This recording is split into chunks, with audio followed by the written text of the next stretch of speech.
Today, for part 3 of Seiko's most interesting and unique Landmasters, we have the Naomi Uemura commemorative edition.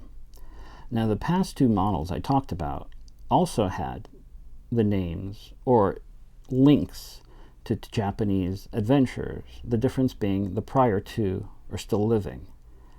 This is unfortunately different. Mr. Uemura died in the 80s in a failed descent from Denali. But in the 60s and 70s, he was racking up a lot of accomplishments, reaching a lot of summits. I believe he was the first Japanese person to ever reach the top of Mount Everest. And by the time he reached the 70s, he had accomplished crossing the Arctic Circle, that's over 12,000 kilometers, and reaching the North Pole solo. The graphic in the center is a reference to that because he did that via dog sled. Now, the Seiko Landmasters didn't exist in the 70s when he did this. And there's an interesting little footnote that he was wearing a Seiko 6105. And in Japan, if you're ever looking on Yahoo Japan, Mercari Japan, etc., you'll typically see the 6105 referred to as the Uemura model, not the Willard or the, what's the other one, the Turtle that you typically hear about now. I really prefer the 6105 being given that name. And the reason why is before these more specialized watches like Landmasters, dive watches were considered the most durable watches. And Uemura actually used, aside from the 6105, tuna cans, 6159s before that. And obviously, if he would still be alive, I'm assuming this would have been a watch that he would have been given to use, but that isn't the case. So, in essence, it's a commemorative tribute to his life. And that's the history behind it. As far as the technical angle, this is, for the most part, a different version of the South Pole. The main difference you'll see is the gold on the crown, calendar, ring, etc. That's not gold, it's titanium nitride plating, just like on the golden tuna cans. The other big difference for me is the handset. The Uemura handset is really large compared to the other Landmasters, and it's a bit jarring going back and forth. I definitely prefer this handset. Technically, like the South Pole, the body is cermet, bezel is ceramic, outside links are cermet, inside links are ceramic.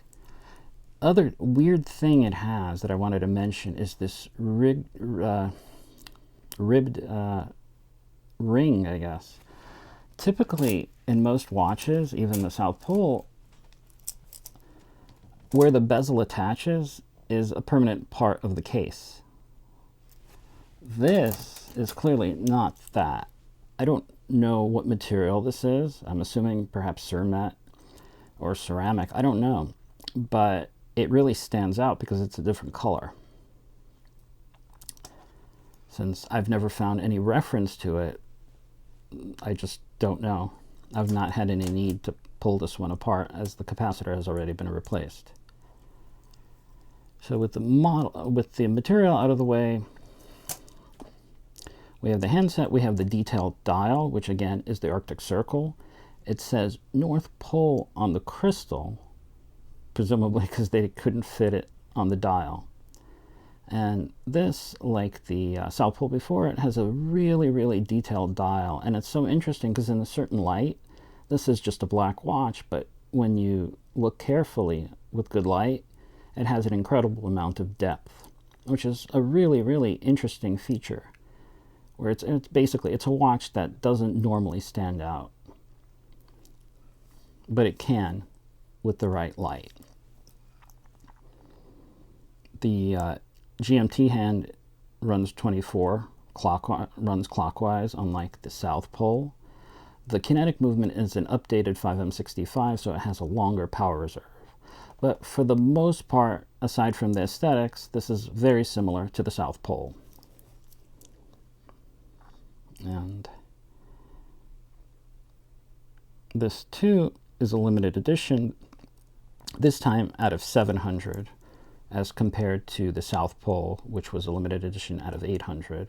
And like with the South Pole, these watches were really limited to Japan, so not many people outside of Japan really know the rich history behind Seiko's involvement with, well, expeditions and adventuring.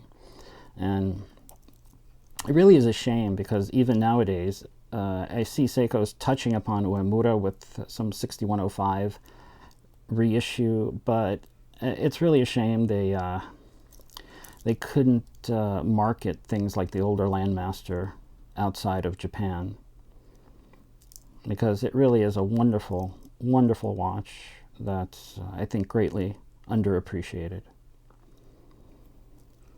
And with the Uemura, we're basically, we've reached the end of the kinetic Seiko Landmaster line for the most part.